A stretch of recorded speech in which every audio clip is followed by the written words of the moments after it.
the new Parkway Theater, where good food, diverse entertainment, and community create a place for everyone. For showtimes and special events, check out www.thenewparkway.com. You are listening to High Score 510, where real talk is our vernacular. I follow Matt Porn on Reddit. Matt Porn. What? No, it's called Matt Porn, and it shows to his own wife's lunch box. It shows per capita in each area or whatever. It's not porn. It's just It's a bunch of maps. It's just a bunch of maps with statistics on it. Statistics about fellatio levels? No, nothing have to do with porn. It'd be GDP, anything, sport, diversity, demographics, movie theaters, and just different things. It's sort of like this cheap ass map that Brandon got that is going to ruin this computer. Yeah, I like those. Looking at those maps. I like looking at maps like I like looking at BBWs.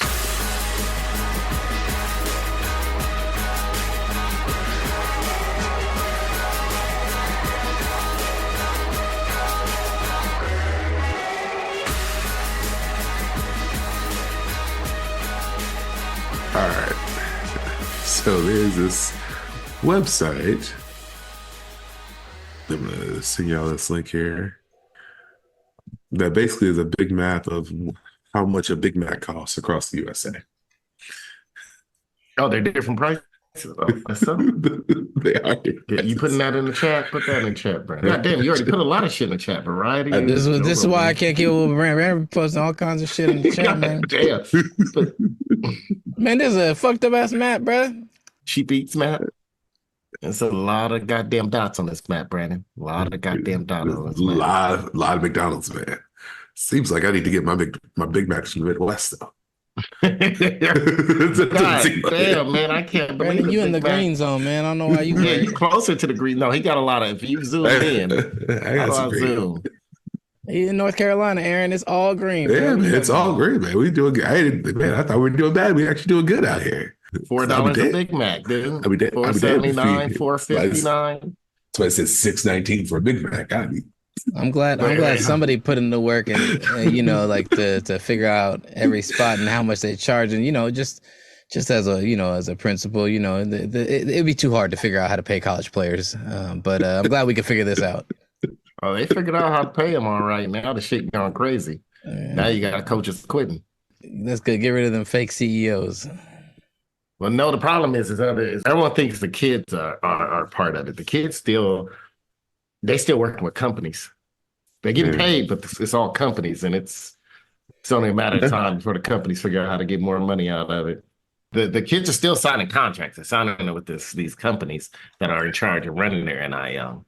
No, they'll figure it out. I think Alabama, Ohio's like the big schools have people on campus who are like basically the NIL coordinators. They got that's to help them with the portal, right? Yeah. But I mean, even the small campuses got people around there, Brandon. My niece is in Idaho, she even got an NIL deal, dude. How much she getting paid, or what is she not getting? That much. Not enough. She get free frozen yogurt as much as she want. No, she getting paid, but not enough to pay her whole car note. I tell you that much. But it's better than nothing, right? I'll be happy with the money if I was getting that in college. What's her NIL deal with the sandwich shop or no? Shop? You sign with these companies, and then the companies are the ones that basically use you and get you to use your picture in an ad. They're the ones that try to work the deals out, right? Oh, so this is like the Wild West right now. So she's the Wild West right now. Well, it's like that for everybody right now. See, a lot of people don't know that. A lot of people are like, that's why Caitlin Clark said in her interview, well, I forgot who was that. Stephen A. Smith was saying something about her making money. She was like, "Oh, then you really don't understand how NIL work, right?" Mm-hmm. Because you do. You basically sign with these companies, and they go out and you don't sign exclusively. It's not like, oh, this is exclusively here. But that's basically some of these companies are already set up for it, and then they'll set up websites to sell your T-shirts with your name on it, your jerseys, stuff like that, and then they'll get you the car commercials because. I don't know. Are they still not allowed to have an agent, right? I don't think they're supposed to have. I don't think they're still not allowed to have an agent, but But you see, like, so these companies aren't agencies but they are the ones. That's how you see Caleb Williams in commercials while he was still playing, and Shedeur Sanders in commercials, and Deion Sanders. And this is why that's why I felt like when they brought Deion that house, it wasn't really them buying Deion the house. It was the company using that, and it's like, oh, this would be a good score to help us secure more NIL deal, secure more players, and bring more money to Colorado. But Deion was interviewing about the transfer portal, because he said he wished the transfer portal just has the player's price on it, right? He said that will make it easier. He said just have the price next to the name. That will make it easier. That will make it easier, because they were talking about Nick Saban leaving the game. And he was like, it would just be easier for all of us if the player had, and they were like, what are you talking about, coach? 50,000? He's like, 50,000? He said, boy, man, nowadays I don't even get you a walk-on. He stood above it looking down with his big red eyes. Oh, it's so scary. And I yelled, I said, what do you want from us, monster? And the monster bent down and said, I need about 350. Yeah, the portal made it crazy. I mean, if you think about it, think about this. Clemson has signed nobody off the portal so far. They don't know how to work the game. They know how to work the old game, not the new game. People just want to come play here. That's what people want to do. Well, that's what he's thinking. And he's like going to rely on his recruiting classes. But the problem is they ain't had like a top recruiting classes. And the problem now is like, hey, man, because to go in the portal, like I said, to get some of these good players in the portal, you got to pay. And not to say he could do like what Colorado did, or was it Ole Miss did last year, or Mississippi State, when they just basically brought in 40, 50 players off a portal. I mean, like, the good teams are still bringing it in with good 7 to 10 players, something like that. 5, at least 5. Hopefully they figure this stuff out quick, right? Because the people who like transfer every year, that's wild. Well, the rule was you're only supposed to, if you transfer your second year, the second time you have to sit out unless a doctor signs off that it was beneficial unless it's health reasons, including mental health. Yeah. And they just find a doctor, say, hey, man, I was stressed there. And then they sign it off, so they're not losing no year eligibility or having the red shirt another year and sit out. Every year, the transportal somebody needs to do a show. Nobody's doing. We have free agency period. We used to have a National Signing Day show, which was stupid. Now you can actually have something that be a little exciting. Who's going where? No, ESPN's gonna be 5 years too late on that, man. They will. They college game day show still think it's 1997. Yeah, shout out to College Game Day. Clogging up traffic for this UNC Duke game this weekend. Dude, they were there. They were there, boys. Shout out to y'all. He said clogging up traffic. Dude, I was watching the local news after the game. Uh-huh. And the things people say about these basketball games is ridiculous. This dude came on the news. He was like, "Yeah, God, unbelievable that we won. This is why I want my kids to go here. This is the kind of feeling I want them to have." And this dude's like maybe 20. Like, if he has a kid that's anywhere near college, he was molested in the womb. What? They take. Hey man, you in tobacco country, Brandon. They take their basketball serious. A lot of people don't understand that Chad Michael Murray's show, One Tree Hill, was on the backbone of the show, was about basketball. In fact, Aaron over here talking about One Tree Hill, North Carolina. I never saw the show. I never saw one show. Now look, and I will admit the shows I watch. I watch every Dawson Creek. I watched Dawson Creek a couple of weeks ago. UPN and WB. Nah, UPN and WB shows are whack, man. I watched Dawson Creek. Dawson Creek was on one of them. No, man, can't be. It's too good to be on there. What about that show? That was the syndication. That was the second round of the show. Yeah, I watched that shit in syndication. I ain't watched that shit.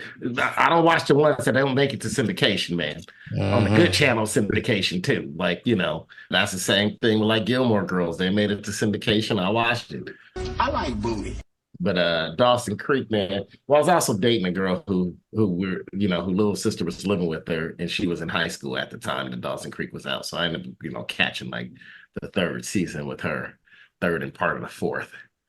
Thank God that relationship fell apart before the fifth and sixth season came out, because those seasons were horrible. But anyway, I just know One Tree Hill was off of basketball. That's the backbone to the show. It was two half brothers who were on the same basketball team, liking the same girl. Some shit like that. All right, y'all ready to start the show?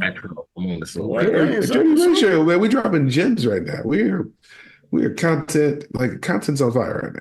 Jared's recording. He's recording. Start the show. This show man. This show been started since it ain't never stopped. All right. Well, welcome, ladies and gentlemen. You are listening to the High Score 510 podcast. You can catch us at High Score 510 on the Instagram, the YouTube, and on the Twitter. Also, check out our TikTok page at the High Score 510 and our Patreon page at patreon.com/High Score 510. And we are here with. This is AG3 coming at you faster than I don't even remember what I was gonna say. I'm the strongest man in the world, the only man that does not feel any pain. I've had like 4 heartbreaks. I did not cry. I did not feel any pain. So somebody can hit you with something now. Persecute me. I will not shake. I will not even move. Is that what he's going to use to persecute you? Yeah. He will hit me hard. You know what I mean? A pillow. Is that a pillow or there's something inside? He will hit it well. Okay. I am persecutor. Persecute him. Man, I would be a host on that show if they paid me, but all they have to pay me is Joel off rights, and I'll be a host on that show. So obviously, this has got to be a hoax, right? Dude, because they had the fastest reader. Did they have the fastest dude to read learn a book? I forgot about that. To draw a picture. The dude who could write the fastest writer in the world. Yeah. The fastest writer in the world. Okay, this is not real. This is spoof. Hey, Joe, man, stop hating on our brother's show. Our brother's show, man. That's Nigeria. Dude. If that's my African brother, please, white man, enslave me. If you black of skin and full of sin, come forward. For the sins of my brother. And we are here with. Everybody's traveling. At home dad, Captain P-Funk. Coming at you like Joe Biden in the back of that Air Force One plane on the tarmac at Las Vegas, Nevada. He on the back sleep. As every retired person should be, taking a nap in the middle of the day. Well, here's your soundbite, Pedro, in honor of Black History Month. From the Dr. Umar No Context Dr. Umar parody account on Twitter or X.com account, and I had the video of a guy going around asking white people to act black for $500. He asked a man and a woman sitting on a park bench. Can you guys act black for $500? Oh, freedom. Oh, freedom. Oh, freedom. I love her.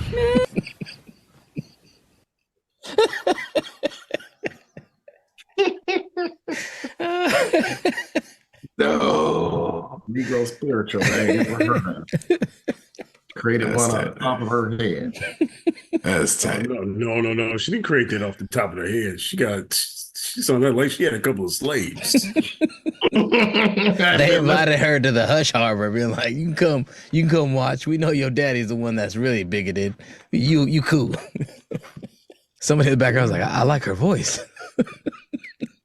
You know what? I'm just saying, if somebody comes up to you with a camera and their phone, like, you don't have to say yes to whatever they ask you. Like, you don't have to answer any other questions. Like, this is not true. You could just be like, no, I decline.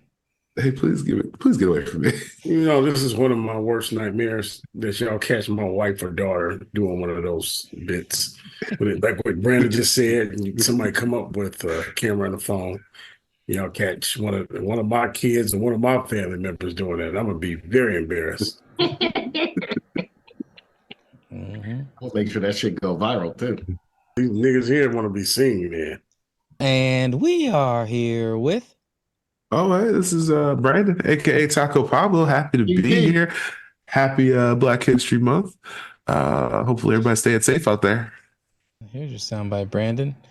It's Senator Tom Cotton doing his best to take it away, Cotton. To intimidate Mr. Shoo Choo. a representative for TikTok. You said today, as you often say, that you live in Singapore. Of what nation are you a citizen? Singapore. Are you a citizen of any other nation? No, Senator. Have you ever applied for Chinese citizenship? Senator, I served my nation in Singapore. No, I did not.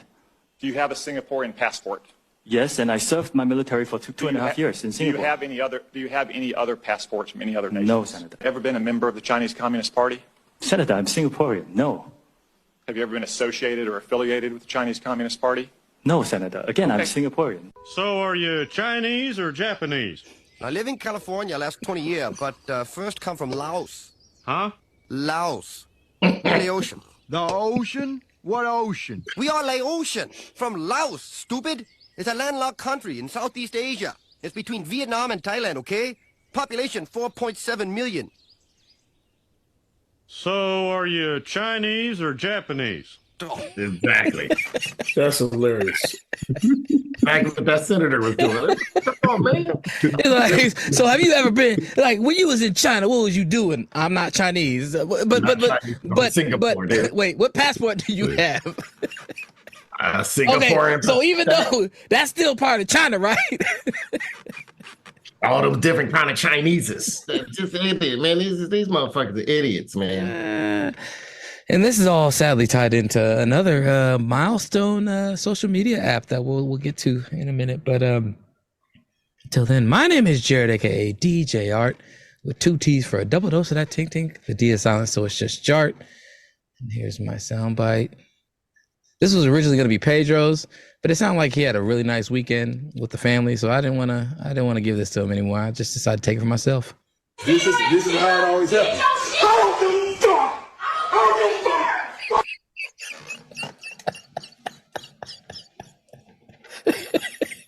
He might have had that happen to his weekend, Jared.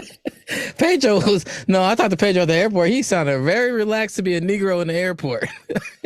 Oh, I'm kind of shocked that Pedro was that relaxed. And Pedro said that there was no irregularities going on. It was a regular 2-year-old's birthday party he got to celebrate with his family.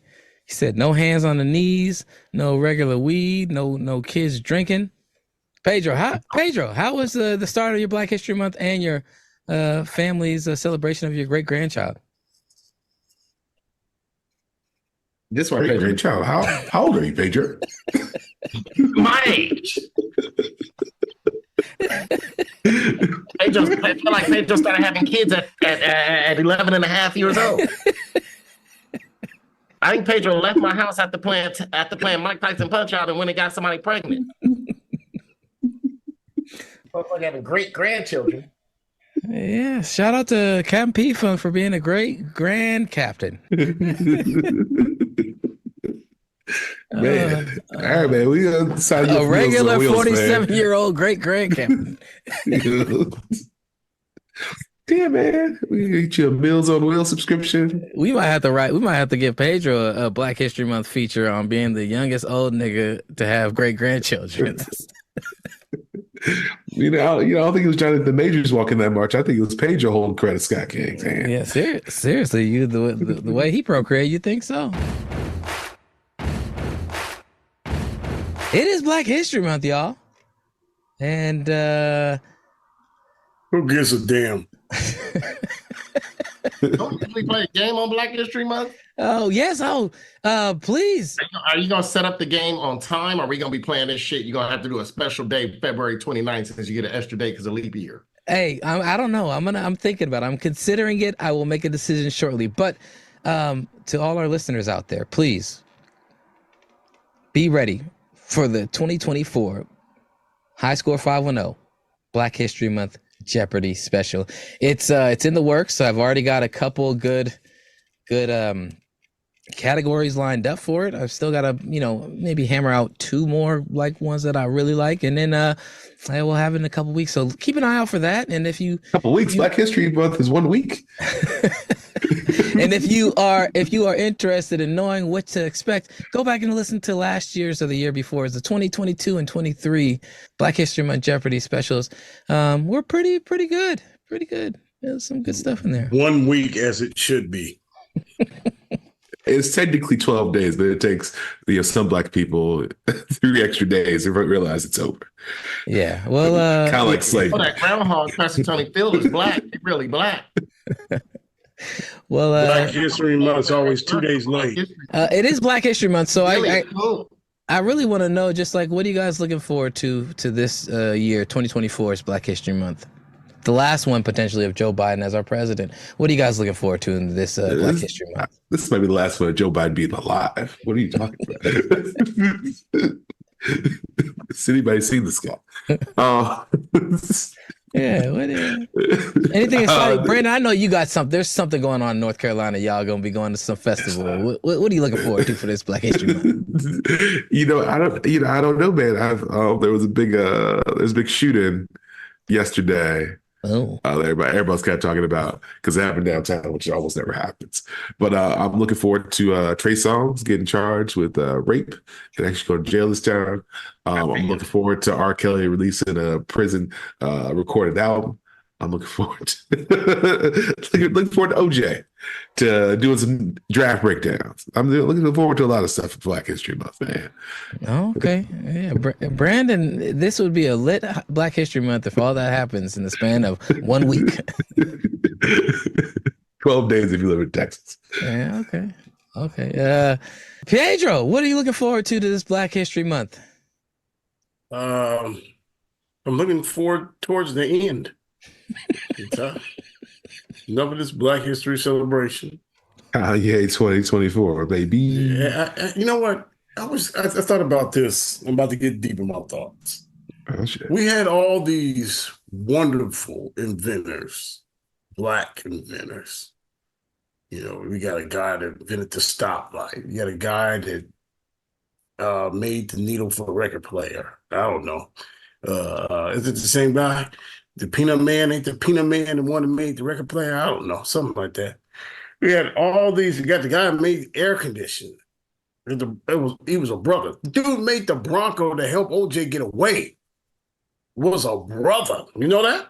The designer of the Bronco? Yes, the original Bronco was a brother. The what was the second Mustang? I think. No. What generation? I don't know what generation Mustang it was. The one in the 90s. Mm-hmm. That was a sister. Because we got a lot of sisters inventing all these hair products, all this stuff. Why the fuck we didn't do that in Africa? What? Keep the white people out. You know how many? I think there's an engineer that invented some missile guidance thing. He was a black dude. What was that in Africa? You punk bitch nigga. I might be mistaken. It was some military weapon one of the African Americans invented. You are something, Pedro. Mistaken is the least of it. And I'm like, why didn't they invent that when they were in Africa instead of worshiping the monkey? Try again, motherfucker. Invent some shit in Africa that we could have been protected from the white man coming over in slave ships, having sex with our woman. Okay? Jesus. Invent a defense system. You too black to profile another black person. What's wrong? Fucking me, do I think you're black? Look at me and look at you. Yeah. We're both black people. You are black as fuck. Hey, Jared, the East Africans visited India and China decades before the white folks did. They used to remember the Chinese used to come out, hey, man, these Africans know how to make meals. We need to give them instead. They was giving them seasoning instead of giving them gunpowder. We needed the gunpowder. Why did we barter for gunpowder? Why we needed the gunpowder? Why did y'all want to just go ahead and get seasoning and stuff for cooking and trading for minerals and rocks and stuff? No, we need the gunpowder. I can't. We could have kept the white folks out, but no. We wanted to go worship elephant tusk. Don't say that. Don't put that Ebola finger in my face. No, look at your feet. What the fuck is wrong with my feet? You think this shit is a game? Huh? You fucking red bone bitch. Don't ever disrespect my feet like that again. Okay? And they got all these great American vendors. I mean, just millions of African Americans. everything I like. Even dude that Sheriff, what's his name? Ed, I forgot his name. I should know him. Ed Wilburn. Oh, Leon Coca. Come on, the way he was acting in the early 2000s, you would have thought he was black. It was that late 90s, early 2000s, hanging out with Snoop Dogg. No, but yeah, man. Yeah, we had all these great inventors, man. Just do it in Africa. Black men built nothing. No sewer system. No houses above one level. And none of them made out of stone. All of them made out of grass and wood. I don't understand why black people came up with all these bright ideas after white America created a society. The most the black people have ever done, they did it here in America under white people's help. When they were in Africa, they didn't do nothing. Oh, JD, man, and that's wrong. They actually needed our help. But I just don't know why they can come up with none of that in Africa instead of worshiping a damn lion's dick. Tell me he didn't just say that. Pedro was starting this black. Hey, is this gonna be on the test? That was funny, Brandon. Oh shit! Well, AG3, what are you looking forward to in this 2024 BHM? Somebody got to put a positive spin on that. I'm trying to make it through a couple of Black Arthur's books. This Black History Month. Wait, a couple who's? Try again, motherfucker. Black Arthur's, man. You know what the fuck I'm talking about, man. Don't be see. Here it is, Black History Month. You trying to tear a brother down based on my vernacular and my tongue. How many Arthurs do you know? Black Arthurs. Hey, life ain't hard when you got your library card, man. Trying to break a brother down, man. Black History Month. This is why we don't get nowhere. This is why we don't get nowhere as a peoples. All right, well, all right, continue, Aaron. You'll be out there kicking it with all them no teeth having white trash meth smokers when he go camping and be having a good time with them. They gonna break a brother down. None of them are Arthurs. You can't pronounce the word right. All right, well, all right. So you gonna see some of your favorite writers' book signings? Oh no, nigga, I ain't talking no more about it now. Now you got me calling you a nigga on Black History Month. Happy Black History Month, nigga. You sounded like a Filipino. No. They say it much more nicer than I just said it. In other news, to kick off Black History Month, it's sad news. Carl Weathers passed away at the age of 76. And he was a great man. I just want to know, what is your lasting memory of Carl Weathers, or what did he mean to you? Or yeah. And what was his best role? That was what Brandon asked earlier. So when the nigga died on Rocky IV.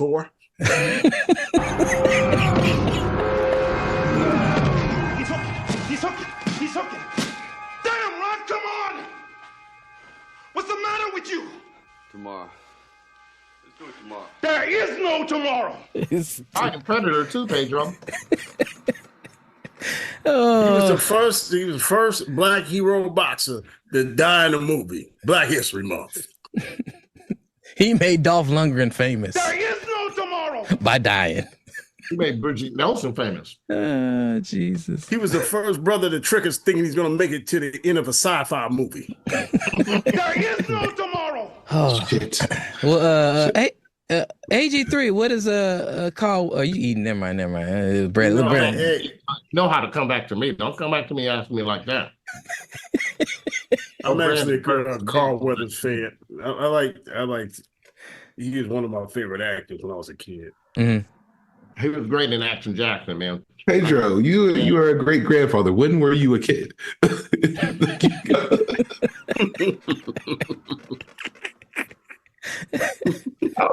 He's making babies after feeding grandbabies.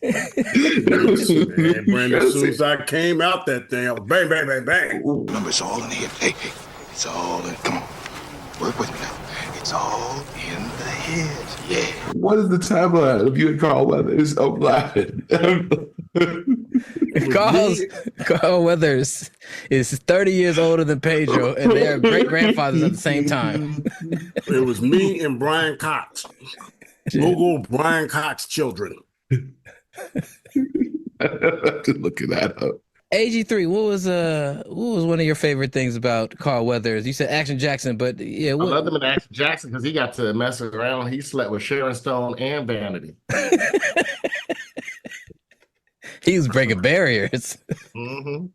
He's breaking headboards, it sound like. And that was one of my earliest time where I had to cover up with the pillow. Watching that with my family in the house. Mm-hmm. And that's my Carl Weathers story. Thank you, Carl Weathers. Action Jackson. Well, yeah, I think his best role was definitely my favorite role for him was Chubbs in Happy Gilmore, because the other good roles he died in or lost to Rocky with he died in that one. Yeah, but that one was like, you know. Yeah. And I think that was kind of I think he did that on purpose too when he came back and sang a song on the piano. Yeah. Don't worry about it. You're still in good shape. All you got to do is just tap it in. Just tap it in now. I think that was Adam Sandler putting it. I think that was a little Easter egg he put in the movie. Mm-hmm. He's always dying in the movie.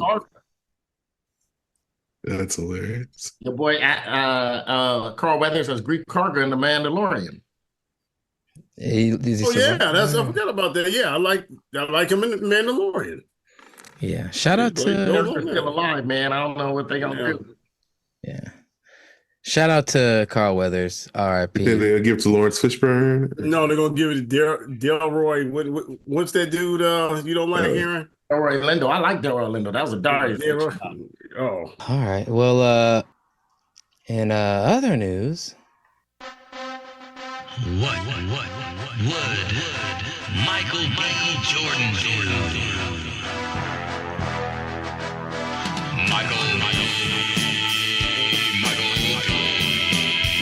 Kobe. Michael B. Jordan has volunteered to speak. Wait, what's the word? To give the eulogy. Oh yeah. Michael B. Jordan has nominated himself to give the eulogy at Carl Weathers' funeral. AG3. What would Michael B. Jordan do? Yeah. Hold on. Did he know Michael B. Jordan? I would like to say this. I felt like my dad died. Not just my dad, Apollo Creed, but just a father figure for me. Just the other day, I was trying to convince Rocky, Sylvester Stallone, and Ryan Coogler. I was like, next Creed, we can do a scene together in Creed. I was talking to him. I was like, we can do a scene together in Creed, man. And, and we can have Ryan Coogler help direct it. And, and like I'm over there, I'm training in the gym. And then next thing you know, I go to sleep because I worked out so hard. And, my chest is like glistening because I'm going to put oil all over it, and wet it. And then, and the next thing you know, I'm back in Wakanda. In the fields of our ancestors. And I'm like, hey, auntie, you seen Papa? And then all of a sudden, Carl Weathers come out and be there with the other Black Panthers. He wearing his American gloves. And I'm like, this is perfect, Ryan. This is what people want to see. This is heaven. This is for the culture. And then next thing you know, the next flashback, we at a BART station. And I turn to Carl Weathers and I say, hey, man, don't worry about this, Apollo. I'm going to take this legacy off your hands. I got this. Because the hand you lost in Predator, it didn't show up in Billy Madison either. Or Happy Gilmore, excuse me. It didn't show up in that either. And I said, these movies all connected. It's time we start connecting it. Because we are connected as a people. I told him, listen, Jonathan Majors was no great man, but you were, so I am a great man. I am a great man. That's so beautiful. I walk with Michelle Obama. I'm going to take this legacy off your hands. That's wonderful. Rest in peace. Aaron, I had one written. I had one written out for you. I was like, oh, he got to do this. He's got to do this. What would Michael B. Jordan do? And I got distracted by this damn airport. Oh man, you watching all those BBLs walk by? Hey. Brandon, one sat in front of me. And she was checking her Instagram. I was having a great time. Well, thank you for that beautiful WWMBJD eulogy. Let's get to some sports news. I also like to point out that Carl Weathers actually has two sons who might want to do a eulogy for their father. So Michael B. Jordan might need to fuck that. You my fictitious daddy that I've never been on set with, but your two sons, I think you guys might want me to do the eulogy. That's a very egotistical move by Michael B. Jordan, by the way. That's a Jonathan Majors level thing to do. In other news, Elon Musk announced that Neralink implanted in its first human subject. They declined to comment to any news outlets other than to give that blurb pretty much. Are you guys excited for the new Neralink chip coming to a human skull near you? I just hope that nobody drive a goddamn car behind me when that shit malfunction. What's the Neralink chip supposed to do again? It's a BCI, brain-computer interface. And so essentially what it does is it interfaces and allows ideally your literal brain neurons to connect to this chip, and then it can basically maximize and even regenerate connections. So like they think it could be really good for people with brain damage or paralyzed people to potentially help them make new connections to eventually make them to where they can get their bodies back into doing something. Is that what you sent me earlier? Is that what that guy was doing, Brandon? I was trying to watch it in the airport. No, Brandon said something different. No, that dude was on the Apple Quest goggles. Okay, yeah, I'm trying to watch it. In other news, another threat to public safety is these Apple ski goggles that motherfuckers be walking around with. Right, people walking around with them on? You're supposed to be sitting in your house using them. There's a people walking around with them. You can't. No. People are driving. You can't show off that they paid $5,000 for the damn thing. You can't keep stupid in the house, okay? Like stupid wants to go outside. Dude, why the hell are people walking? Because there ain't nothing you can do. It doesn't record what you're looking at. Oh God. I don't want to get outside. You can't contain stupid only so long. You was farting in bathtubs and laughing your ass off. Well, hey, so that chip does it work at 100% as advertised, or does it work at 72% as Elon Musk advertised? Yeah. There's not a lot of details on it other than the fact that they said that they had implanted their first chip in the person and they were healing up well. So that's the knowledge of it. Now, what they've claimed it can do is kill a lot of monkeys, but also it can help regenerate brain connectivity and brain signals. So yeah, that's what they're hoping. Yeah, man, they're gonna start going down the list. The first said they're gonna have these big grand schemes like, oh, we can help people who can't walk, and people don't really care about that. Oh, we're gonna help people who can't see. People don't really care about that. Once they start saying, actually, with this brain thing can help you lose weight, that's when people are going to pay attention. It's like, oh, it can control your insulin. That's when people are going to pay attention. And they're going to sell it to some. It can make your dick hard. That's all I'm saying. Hey, man, you can fuck for hours. It will tell the cells in your dick to grow. Then people will pay attention. Without you having to raise your blood pressure. Yeah, so if it does that, I can see this thing taking off. Sound like hotcakes. It's gonna be you're gonna see Neralink sponsored by Hims. You're gonna start. No, it's gonna be crazy when you start seeing counterfeit. Hey, bro, we're gonna Viagra that's out now. Yeah. Yeah. So hopefully this person doesn't die like all the monkeys that died in the trials, but we'll see. And you guys, not much is known about this person, so we'll see as time. I'm sure there are plenty of NDAs, but as time and waivers probably signed. Also, probably avoid litigation for whatever country they did that. I don't believe that they put in the house. Did they have a count on how many monkeys died from the testing? Brandon, can you look that up real quick?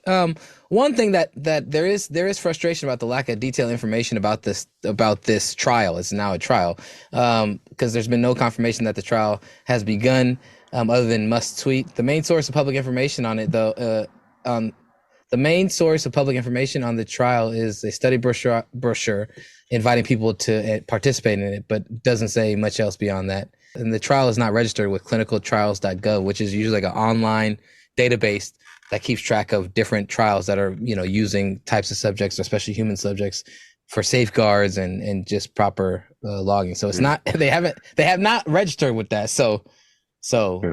No monkeys have officially died. The monkeys they chose had pre-existing conditions, which made the candidates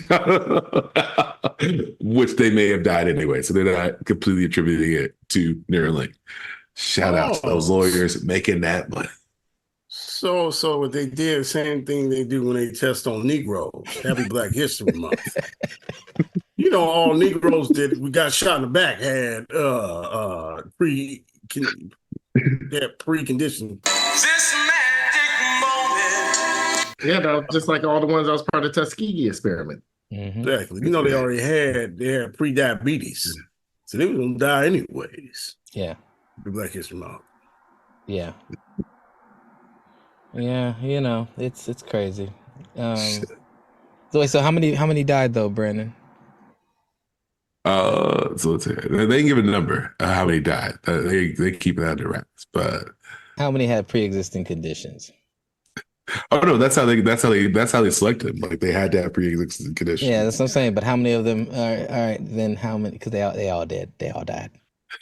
Yeah, guys. So shout out to Neralink and shout out to the Apple. Wait, what is it called, Brandon? The Apple goggles. Apple Vision Pro. Apple Vision Pro goggles. This is just, just doing great for society. Things are just. So what they do? Pick all the monkeys on blood pressure medicine?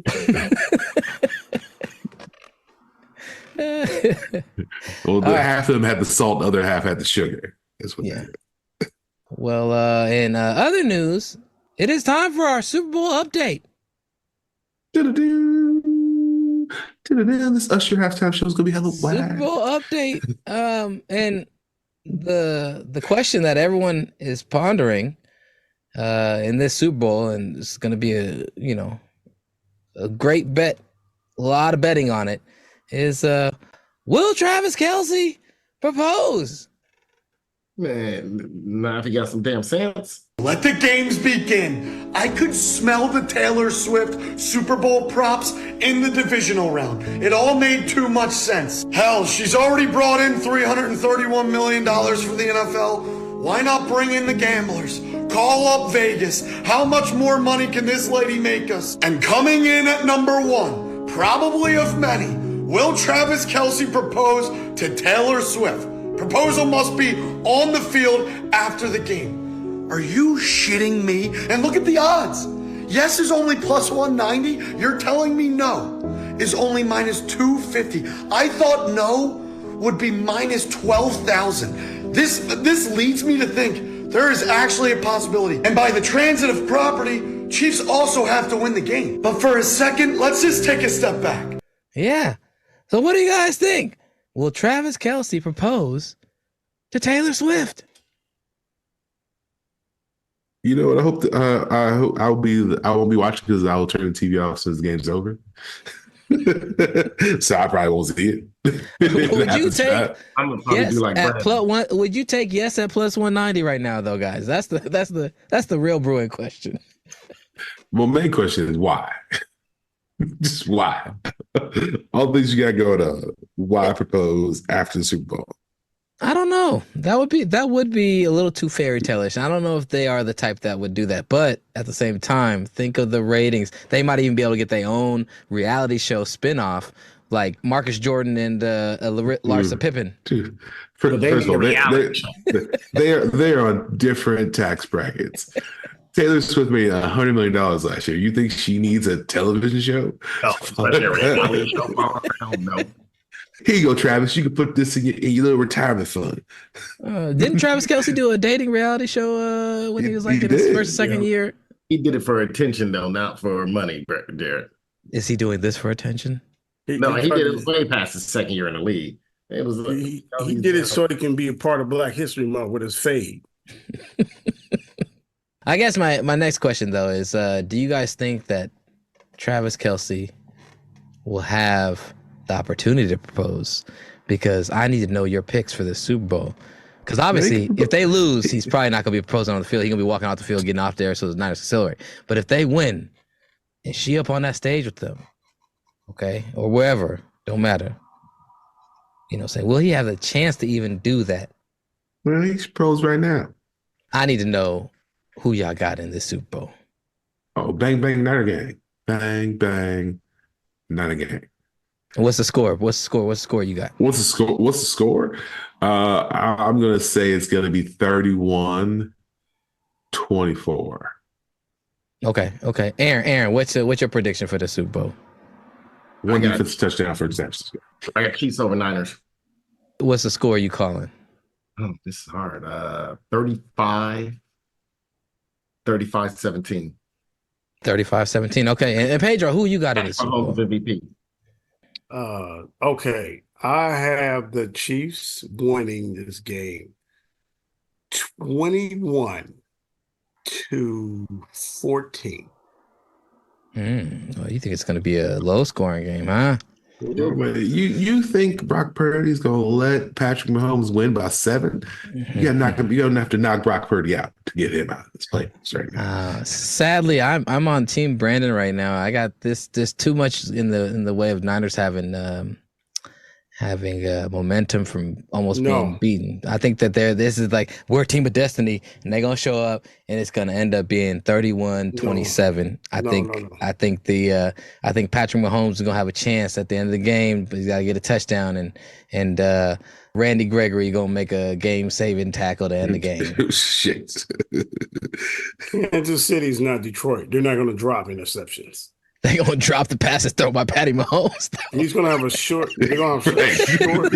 It's like his receivers going to drop the ball, not the DBs. Yeah, they haven't been scoring up in the playoffs. Yeah, 3 defensive backs playing wide receiver for Kansas City. Yeah. All right. So then I just want to know, what is your X factor or the thing that's going to play out that's going to be that pivotal thing that is the difference for the team that you chose? My X factor is Patrick Mahomes. I think it's time we just give him credit, give him due, man. Give him the due they need. Maybe, to me, I think he is that person. I think he's about to, after this game, he'll cement himself in as the second greatest quarterback and probably the greatest one we ever seen. I mean, Brady's the ultimate accomplisher, but he'll be right there behind. That's the only person be in front of him. Mm-hmm. What about Troy Aikman, though? Shout out to Troy, man. No one's got more out of less. See, Aaron be trying to kill my heroes, my football heroes. Being like, no, look at that weak nigga's stats, and I was like, why you gotta do that to me? I just keep it real. That's all I do is keep it real. I like Troy Aikman. Here's the thing: you gotta understand, Jerry. I like Troy Aikman because he played for UCLA, which I was a fan of growing up, and I was a fan of Troy Aikman. My dad didn't like him, but I liked him, and I liked the Cowboys because they beat the Niners. But the truth is, he didn't have no numbers, man. He was a great leader on that team. I know Jimmy Johnson was the leader, man. Well, yeah. Mark Irvin was more like the passionate one. Also the leader when it came to all the scaling stuff off the field. But yeah, I wasn't trying to dash your hopes. I was just being honest. Brandon, you're a strong Niners proponent. What is the difference in the game that we're going to see play out? The difference is, I think the defensive line is deeper. than anything Kansas City has played against so far. They played Buffalo, doesn't have a great defensive line. They played Miami. You talking about Chase Young, who ain't done shit, Brandon? Hey, man, can I tell my story? Can I tell my story? Can I tell my story? Chase Young ain't gonna do shit. But Chase Young play a lot of plays, Brandon. Here's the Chase Young is not. I saw Chase Young get blown off by a wide receiver from Green Bay. And he has to make amends for that. He's trying to get a contract this game. That's what he's working for. He's working for a contract. Well, he better call up Larry Brown and ask him what the fuck he's doing. I think the Niners front seven is better than anybody else front seven. The X factor is going to be better than anybody front seven. Both teams. The front seven the Kansas City's going to play right now is better than the front seven that Baltimore decided to put out there last week. I'm going to put that way. You know what it is, man. I think we got a role reversal from the last time they both were in the Super Bowl. Last time we were both in the Super Bowl, the 49ers had all that defense and had like a couple weapons on offense, but not a great quarterback. Now it's a role reversal. Now they got those same weapons and they added more. They're stronger offensively than they were last time, but they're weaker defensively than they were last time. They're very weak defensive.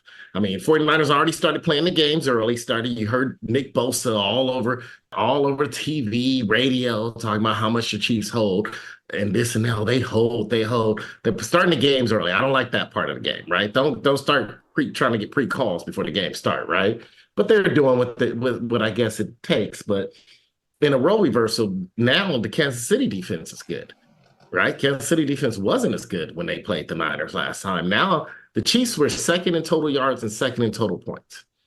Only thing they didn't get a lot of turnovers, but they were second in both categories. A lot of people are downplaying how good the Chiefs defense was this year. Now, unlike the Niners of that when they played last time, where the Niners didn't have a good quarterback, that Jimmy Garoppolo back there, the Chiefs have Patrick Mahomes. Yes, they got some shitty wide receivers. They got Rashee Rice. They got Travis Kelce, but they got enough. And they still got Patrick Mahomes, which is and they got Kadarius Toney. We'll see if he's playing. He might be in the full body cast, but they got Rashee Rice. They got Mahomes. They got Isaiah Pacheco. The running game is stronger than it was when they played last time. So I just think they could be foolish to downsell them. I mean, it could go either way. I'm not going to act like a fool. It could go either way, but it's hard. It's hard to bet against Patrick Mahomes, man. I mean, the last game that he really played bad in the playoffs was the one that he lost to Cincinnati against the Bengals, in which he threw how many interceptions? Remember, he had that horrible second half.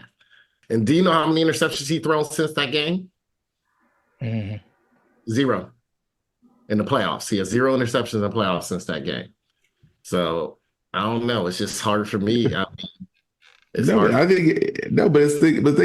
the interception. It's sort of fluky, right? Because sometimes the interceptions happen because a wide receiver hits stone hands. Oh no, that's what happened but the fact he's thrown 0, I mean, it's still, we're not giving him credit, I feel like he's the closest we got to Brady right now. We always, whenever Brady played in the game, especially the playoffs, we gave Brady the benefit of doubt, no matter how weak the team was, or even when he was on that 7-win Tampa Bay team last year in the playoffs, we gave Brady the benefit of the doubt against the Cowboys. It was like, I was like, dude, they're about to get the breaks in, and Brady played awful all year. We still, man, I don't know. Tom Brady, a lot of fools pick Tom Brady still go to the NFC title game with that horrible.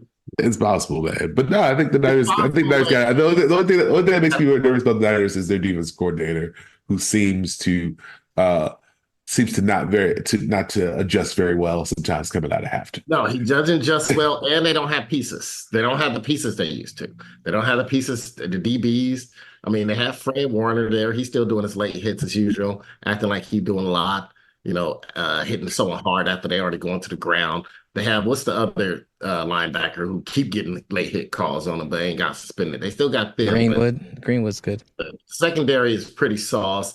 They overreached and gave that Samoan dude from USC All-Pro last year, which I didn't think he was an All-Pro. He made a couple. Is he injured? I haven't seen him. I think he's been injured.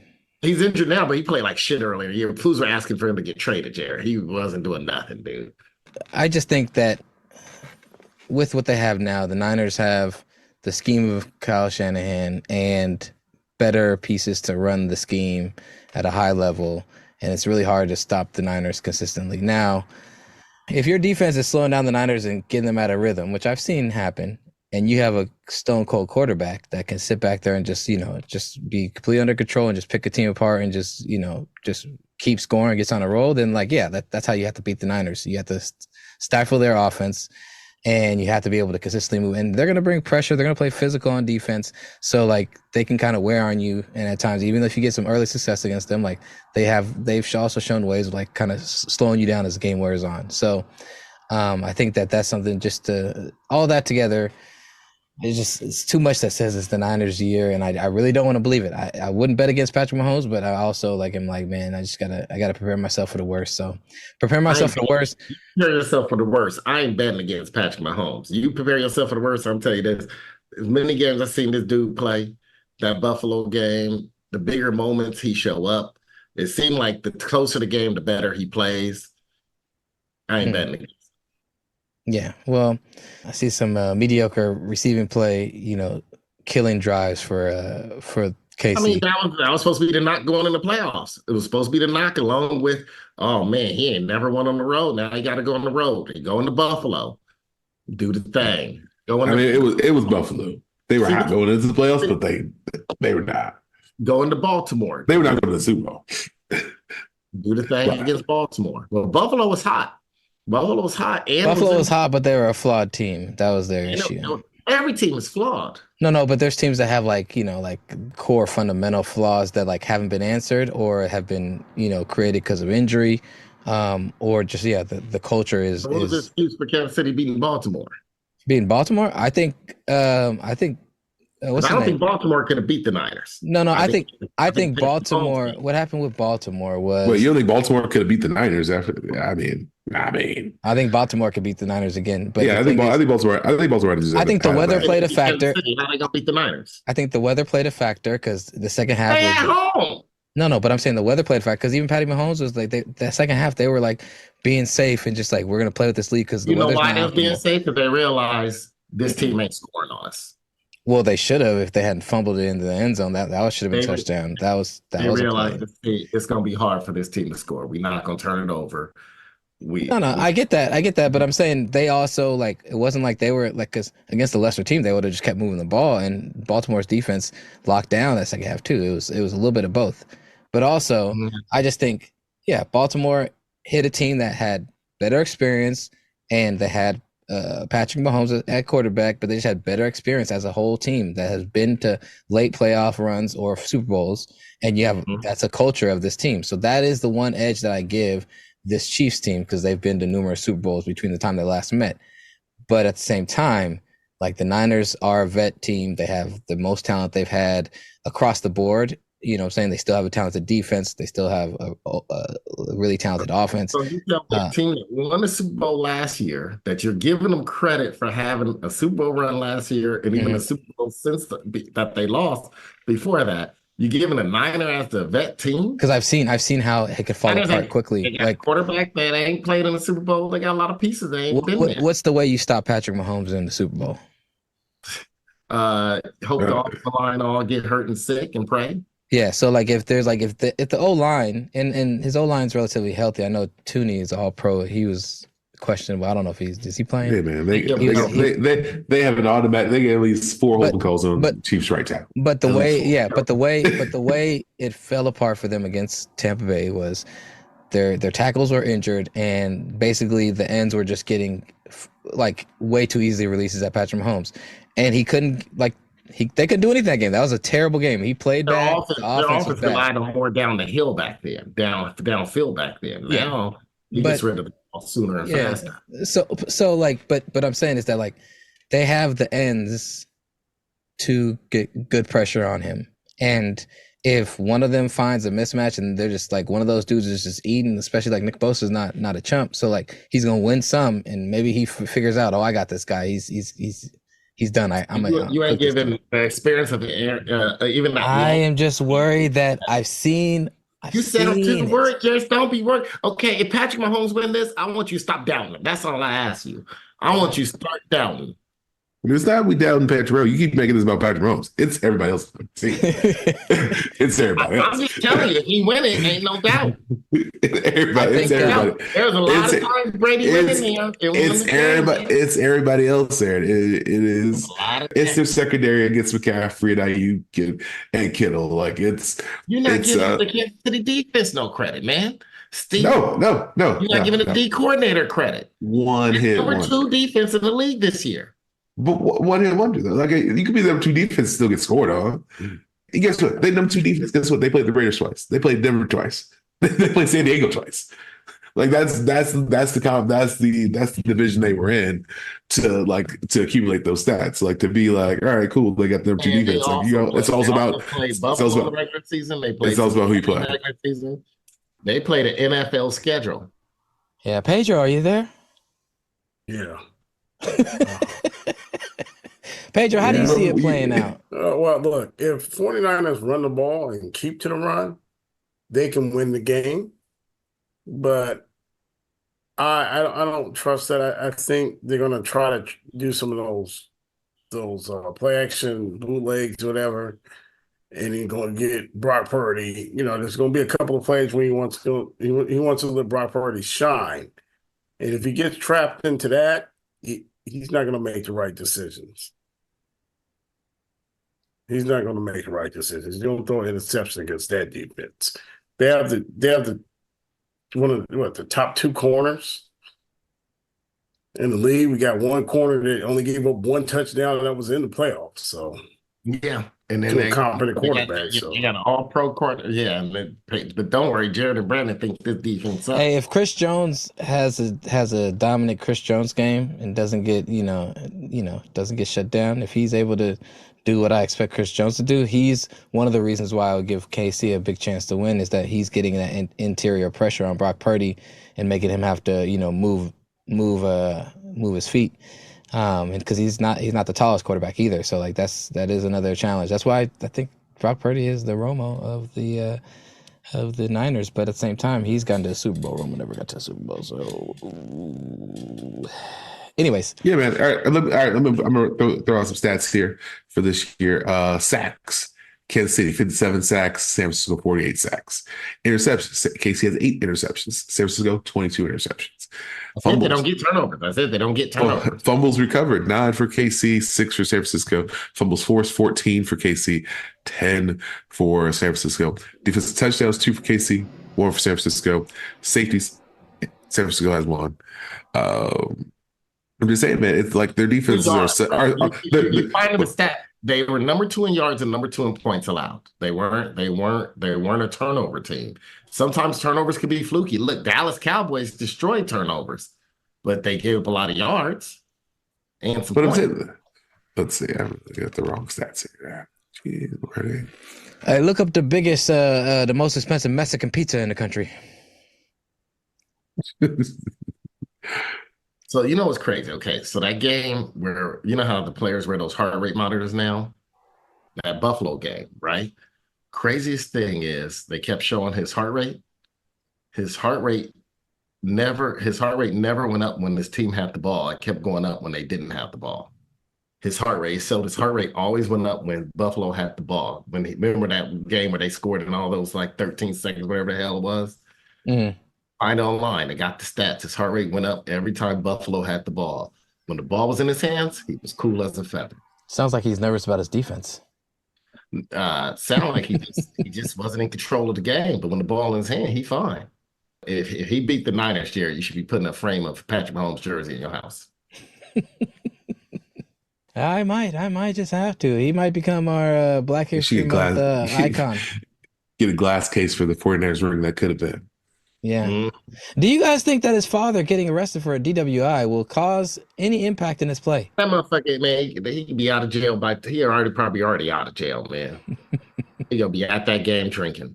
Vegas, baby. Yeah, he's gonna be very, very drunk out there. They love drunk out there. He probably be drinking. By the way, show the game drinking and driving.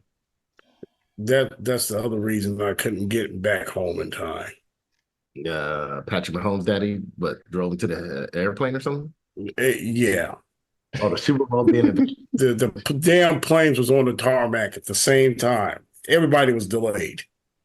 The San Francisco 49er plane,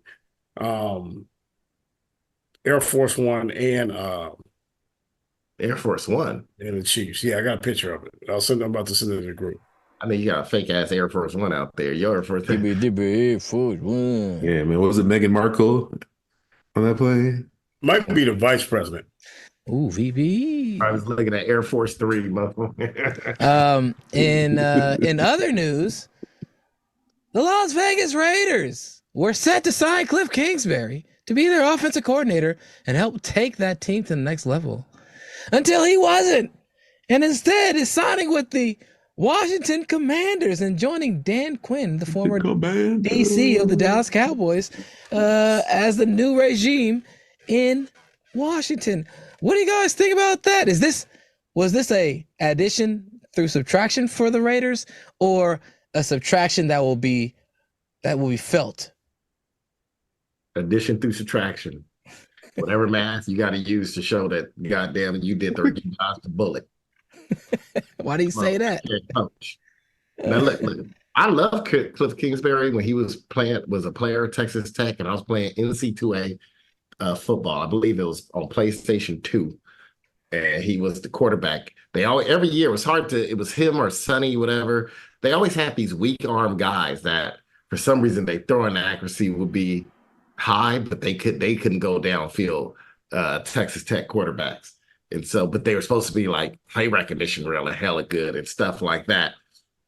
And so they're supposed to be this genius. And Cliff Kingsbury, the best thing that happened to Cliff Kingsbury was that he was coaching Mahomes and still lost with him, right? Dude can't coach anywhere he go. Went to USC, sucked there. Went to everywhere he gone, he has lost. The Raiders dodged the bullet with that one. And the crazy thing is they hired, who did the Raiders hire instead? Is the coordinator from the Bears. Yeah, Getsy. I still got him ranked higher than Kingsbury. Oh, I don't know, dude. I'm like, and in other news, yes, the Raiders decided. Brandon, what's the dude's name? Yeah, Luke Getsy. Yeah, better than Kingsbury. Luke Getsy, who led the Bears to one of the most prolific non-throwing offenses we've seen in some time.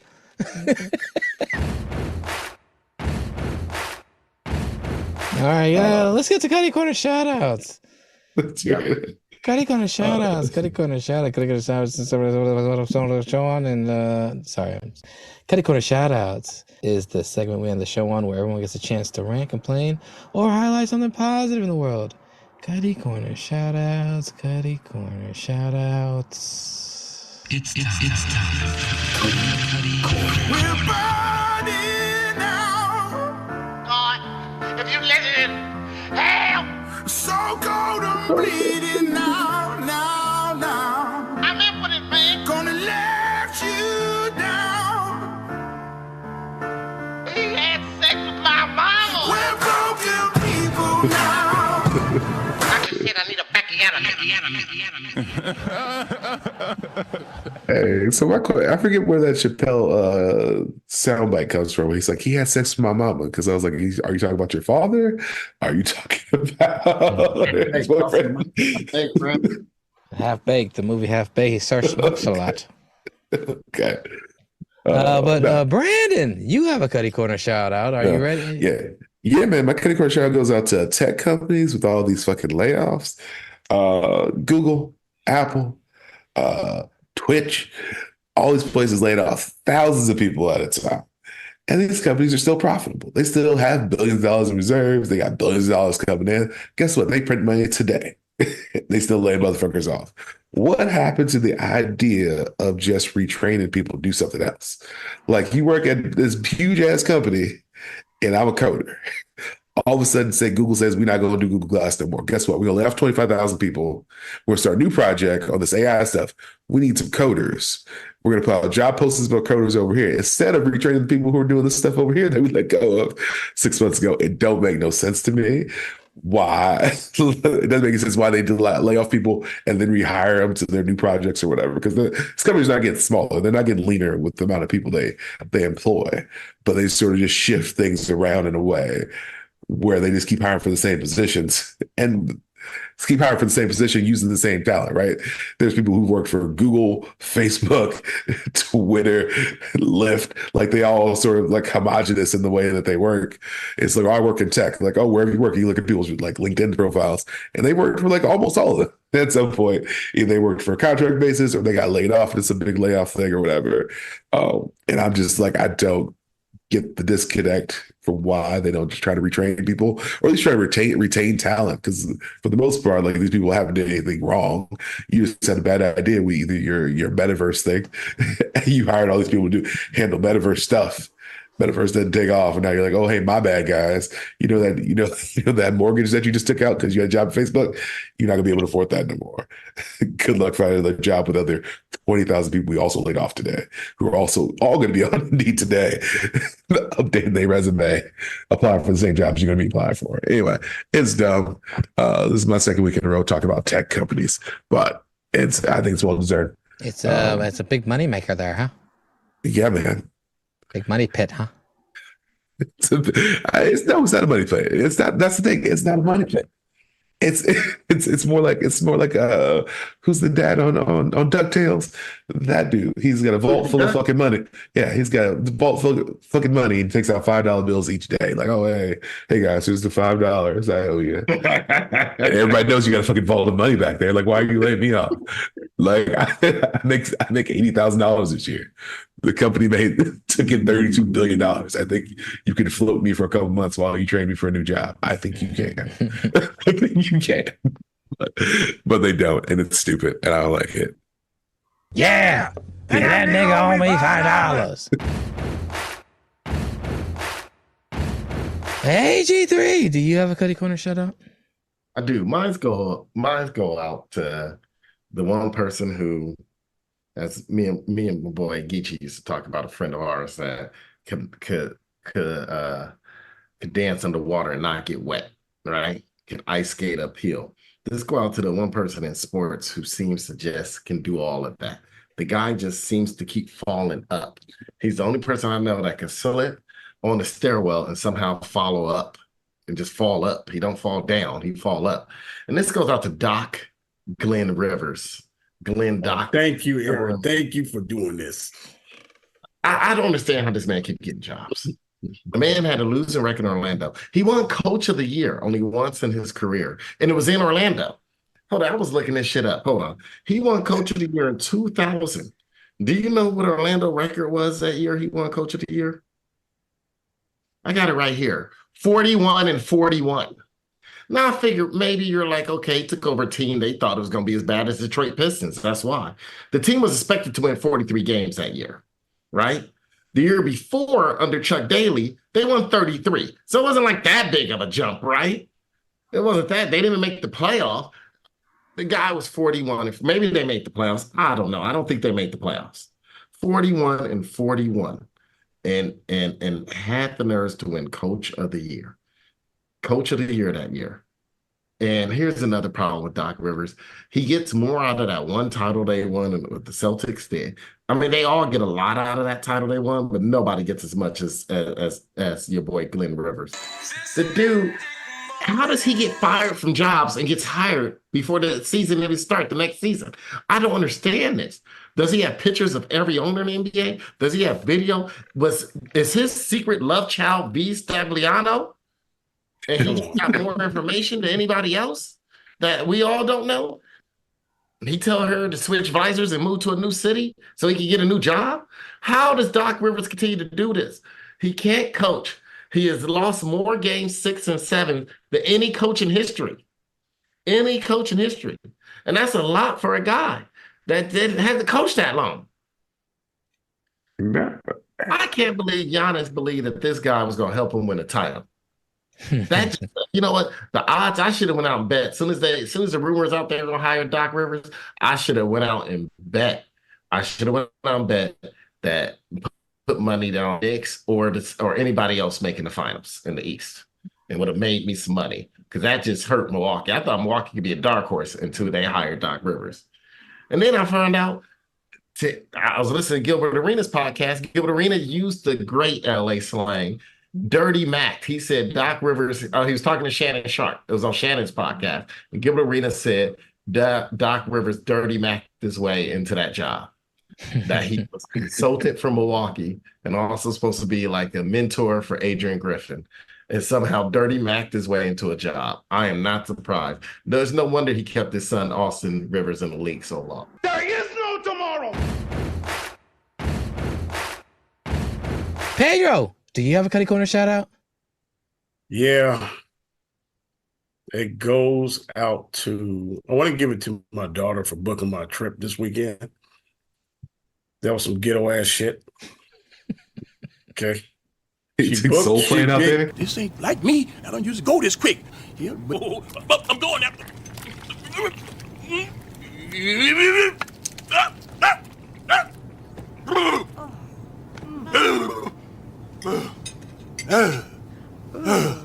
Oh, boy.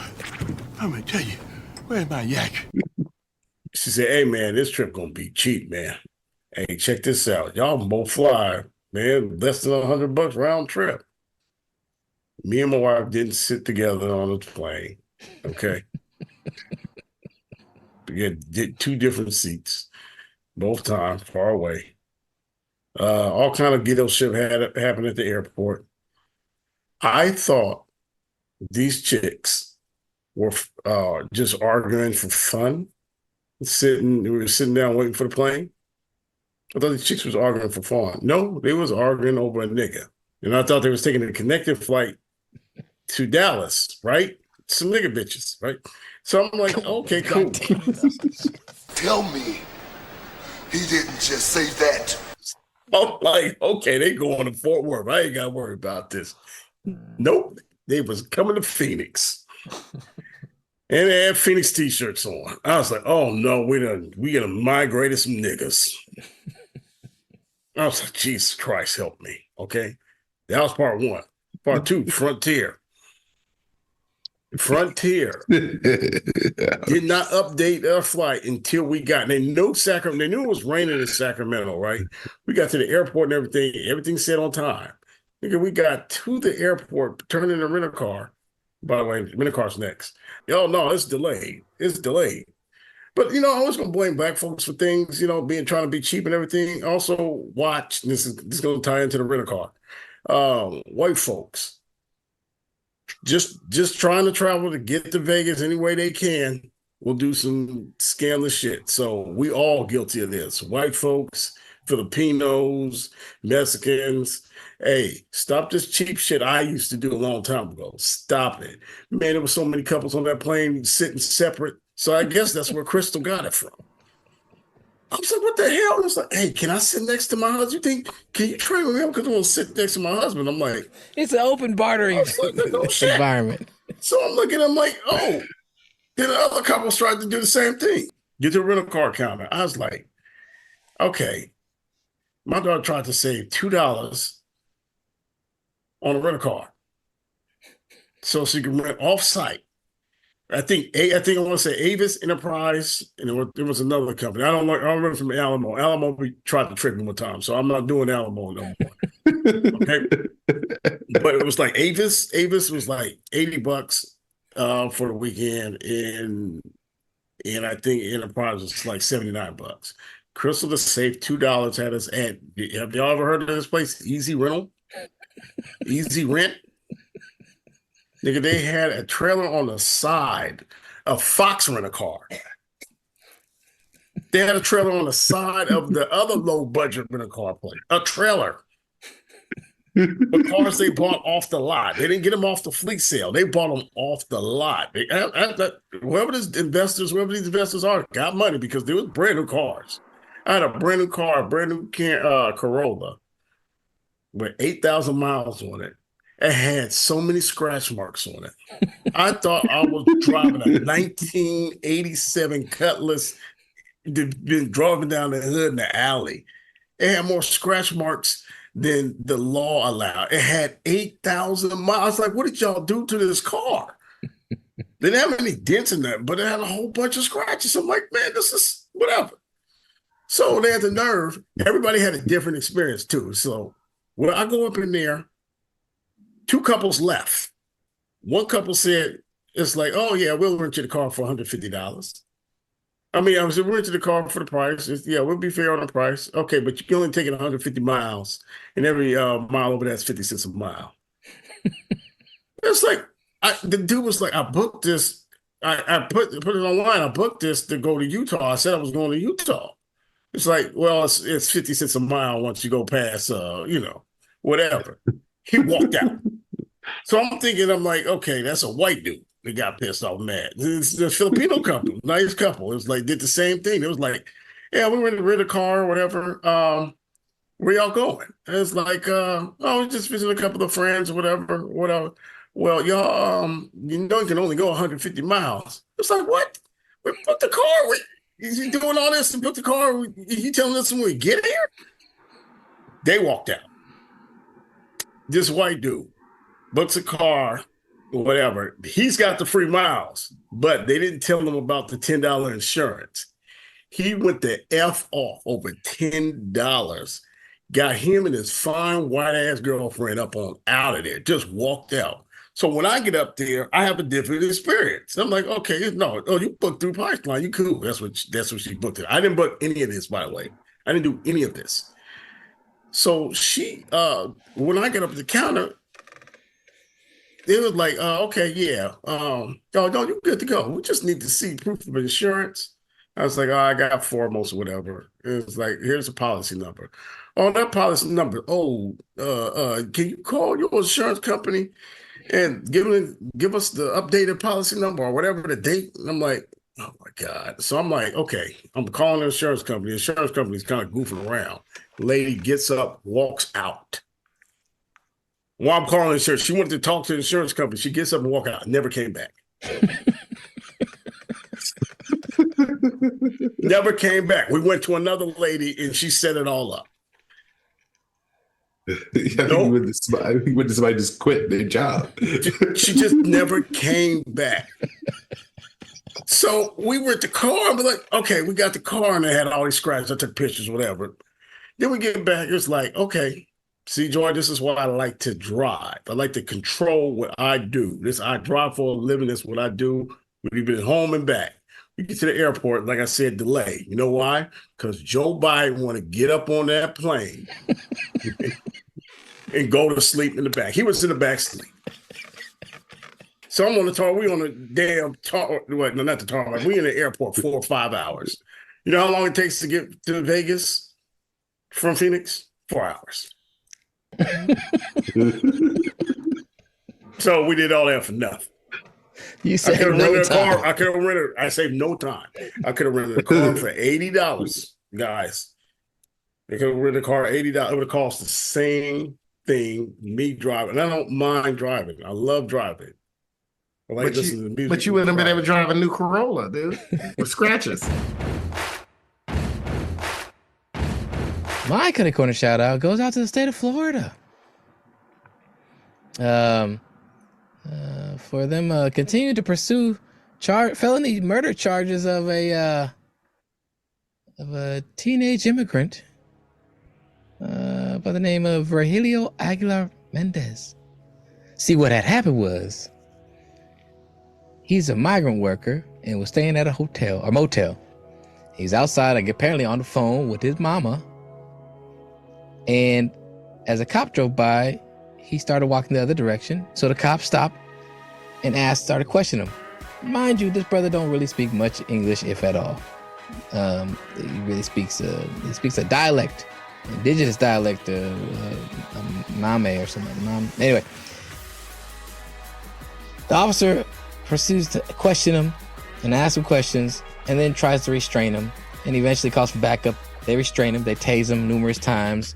In the course of this process, they discover he has a pocket knife because he's a blue collar worker. He got a pocket knife in his pocket. But anyways, the officer that initiated contact with him and that had a subtle wrestling with him as he grabbed him and he's trying to grab him, afterwards had a heart attack and died.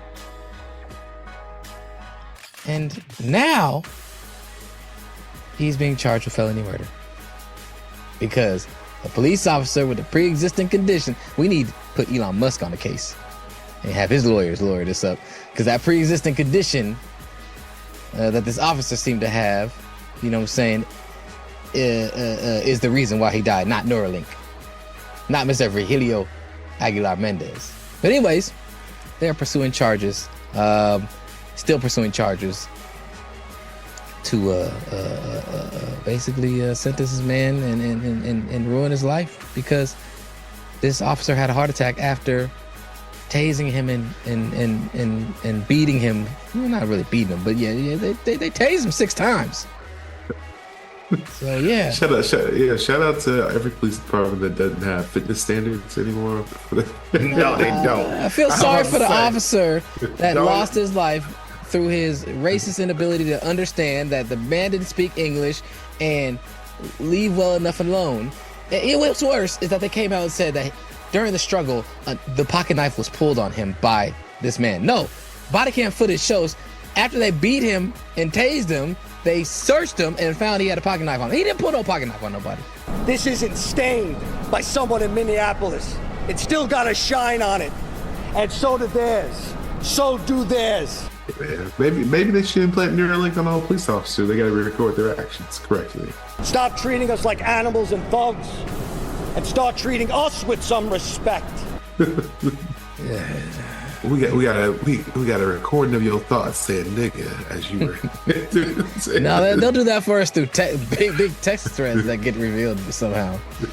Anyways, and you know that one just really pissed me off. I was just maybe they're trying to give him superpowers like Electro. Come on.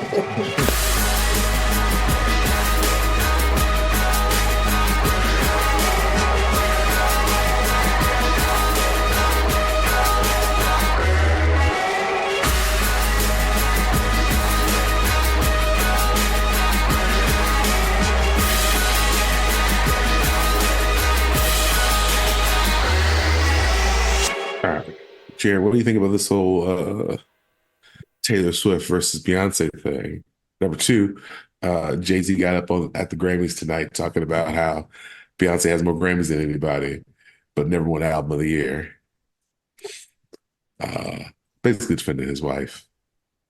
Let me go first before I feed this dog. And I'm going to tell you this, Brandon. I ain't listening to either one of their music. I don't listen to none of that pop shit. You can keep both up. Beyonce's at a pivotal time in her career, because she's a little bit older she's like 10 years older than Swift. But you know, and she's hitting that age where, you know, how does she, from being the star and the icons, the sex icon, the beauty standard in a lot of ways, the person that anything they touch was gold. As you get into your more senior part of your career, how do you transition?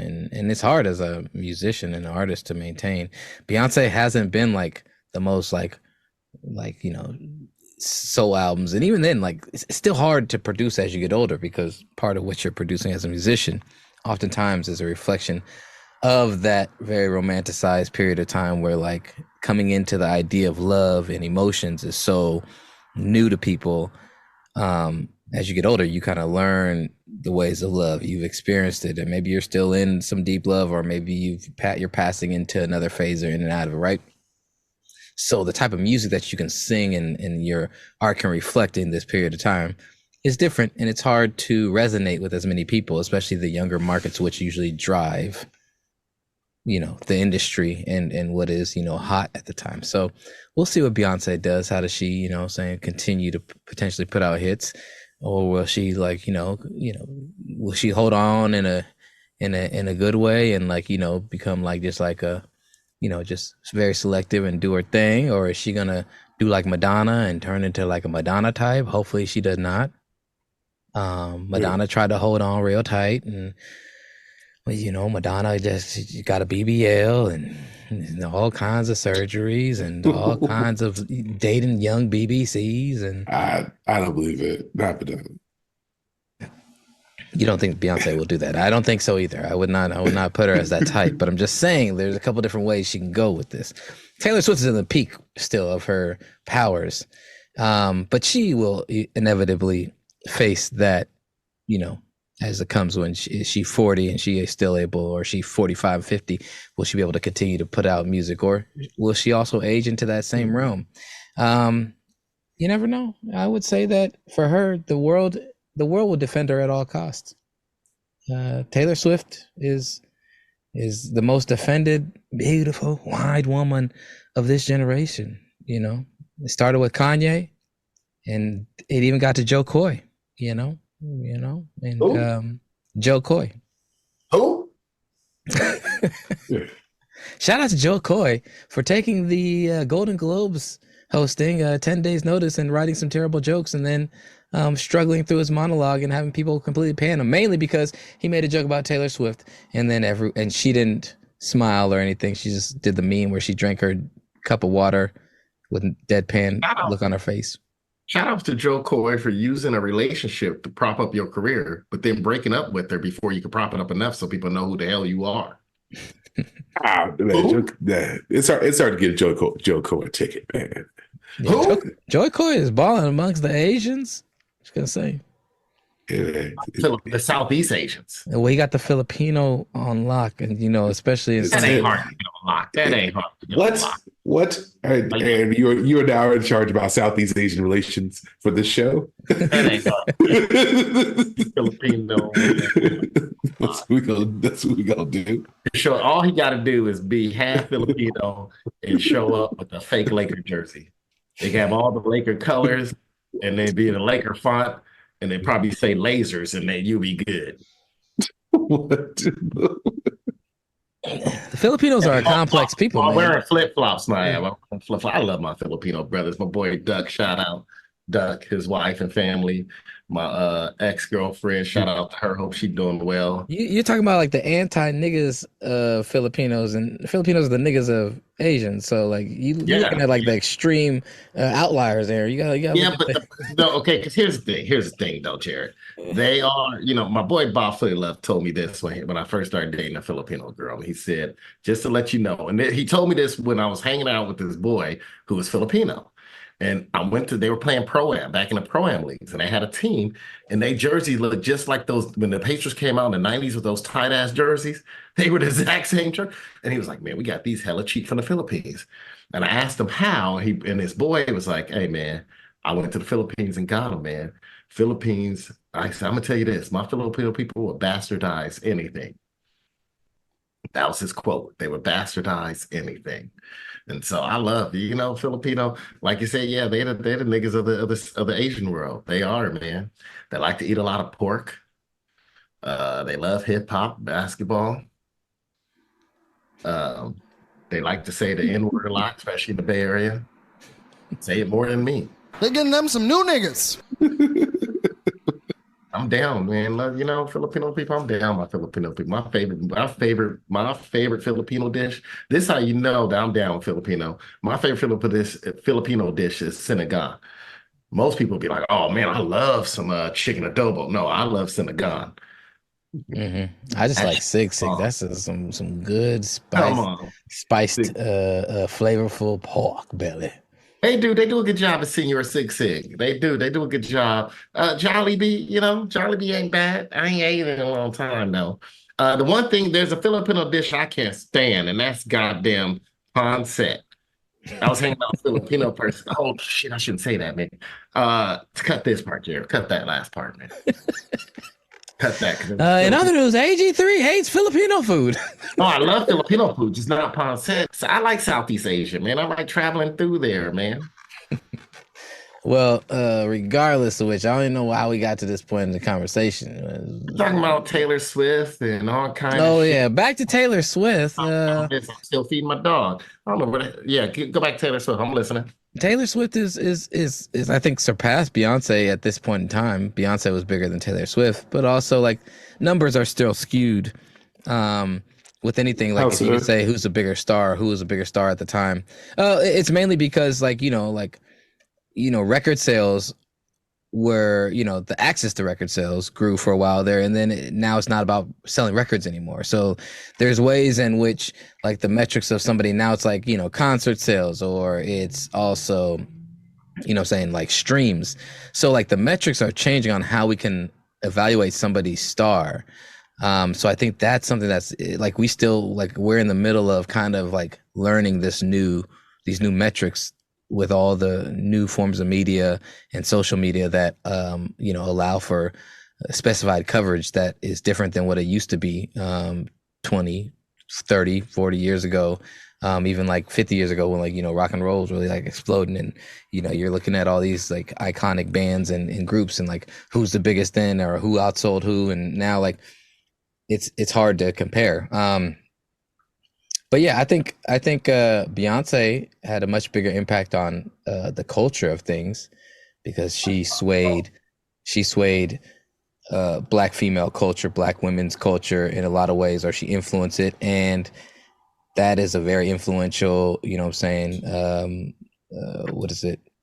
It's a very impactful influence on American culture, especially when you look at communities that the way Black women carry themselves, or the image of their body types and certain features over the years has always had an influence on, especially now. Yeah, I was filling your argument to your last like probably 10 sentences. It's because you hate Black women? Because I love my Black Nubian queens. No. I just don't think Beyonce has had a bigger impact on Black women as much as you're saying. No, I think she's had a bigger impact on the culture as a broad thing, whether it's her titles of her albums. I'm not talking about I hate Black women. I am a great man, Jared. I am a great man. Because I might ask some white woman to be my Coretta Scott King, don't mean I'm not a great man. I've done a lot for the culture. I have a plan. I've done a lot for my race. I am a great man. I'm so important, and you have no idea. Michelle Obama, Barack's wife. Coretta Scott King, that's MLK wife. Anytime you got to explain who the fuck they are to somebody, you already messed up. Jonathan Majors might have been feeling himself a little too much. Oh, that's Kang, man. That's Kang the character. I'm like, nigga, you got to play a couple Marvel characters. All of a sudden, you out here acting like you done changed the whole world, bro. Like, no. Like, did you hear how Josh Brolin and what he felt about playing Thanos, which is like the most epic villain the Marvel Cinematic Universe has had? You know what I'm saying? Hands down, put everyone else to shame. Yeah.